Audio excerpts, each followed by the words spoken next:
iHeart Podcasts. Hear more Gold 101.7 podcasts, playlists, and listen live on the free iHeart app. Jonesy and Amanda. Jam Nation. Well, we've seen the riots taking place in LA. It's all about an immigration policy that's been targeting migrant workers, some student activists, even tourists with visa issues. Raids are taking place in hotels, in restaurants, on farms. Oliver Ma is a civil rights lawyer based in Los Angeles who visits many of these migrants in detention. He joins us now. Oliver, hello. Hi, thanks so much for having me.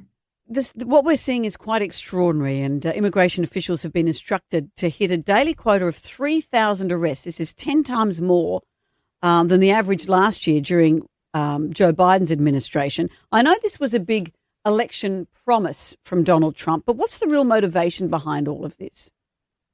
Yeah, this is something that people here in the US don't really know.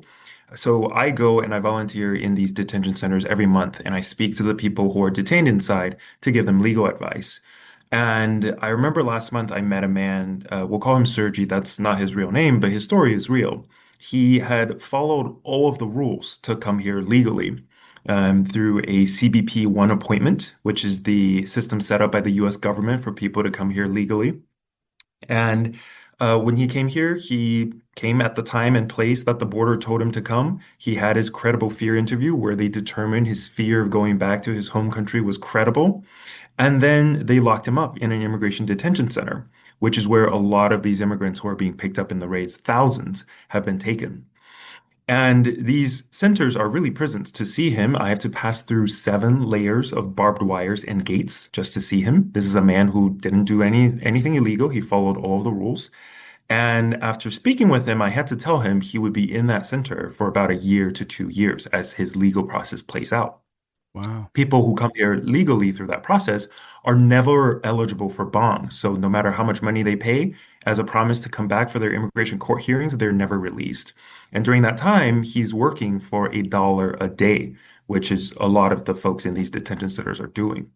That's, I think, a real motivation for these immigration raids. You know, Trump is saying they're only targeting criminals, they're going after drug dealers, but really they're picking up hardworking farm workers, day laborers, and the people who follow the rules to come to this country. We've seen thousands of people with U.S. citizen kids get arrested as well, and they're all being taken into these prisons to work for $1 a day. So, Sergey, when he came into the country, did he come in a boat or something like that from a country of hardship? Yes. So he came into the country and he said, look, these guys, if I go back home, they're going to kill me, as you said. And then they said, yep, no worries. And then they put him in the detention center. Yep. So he actually came to Mexico, and the border told him on this day and time, you can come to the U.S. border for your appointment. He came, and then after his appointment, they locked him up. Yeah, right. So, but if he knew all that, he wouldn't have gone in. He would have said, okay, I'll probably... No, he did it legally. Yeah, but you know what I mean? Certainly. I think a lot of people don't realize this who are coming in. A lot of Americans don't know this. And another thing to mention is for each person who is detained in the center, they're run by private for-profit prison companies, and they charge you as taxpayers $120,000 for each person detained for 1 year. So who's benefiting from this? So obviously the private prisons they're being paid to take these people in, and then they're working for $1 a day. So whose financial benefit is all this for?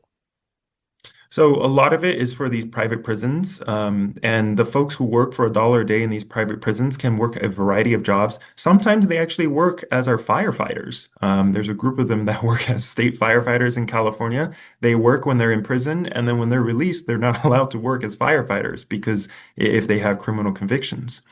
And then a lot of these for-profit companies, they end up donating massive amounts of money back into our political system. So GEO, who's one of the main culprits of this, one of the for-profit prisons, they donated, I believe, $4 million in the 2024 election. And so that's how they end up getting even bigger contracts. When Trump won back in November of last year, their stocks went up about 200%. I think from around $25 to about $75 because they know they're about to make a lot more profits. And on paper, it just looks so simple. You get rid of the Mexican gangs, you get rid of the drug dealers, you get rid of the rapists and all that stuff. And for me, you go, yeah, fair enough. If these people are going to come into my country and do that, I don't want them here either. But if you're rounding up people who are undocumented illegals, as they call them. Yeah, who've who been aren't working criminals in bread shops for the last and 20 paying years. tax. And paying their tax. And taking them out of communities in front of their kids. That's a very different story.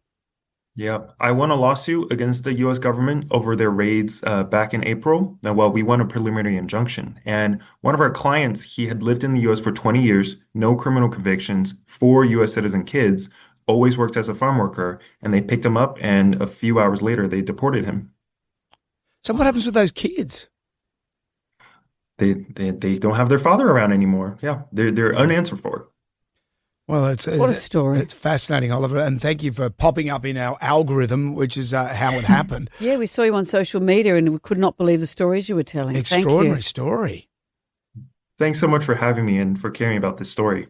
Oliver Marr there, coming to us live from Bakersfield. This is the world that we're living in. Yeah, the world we're seeing on the telly.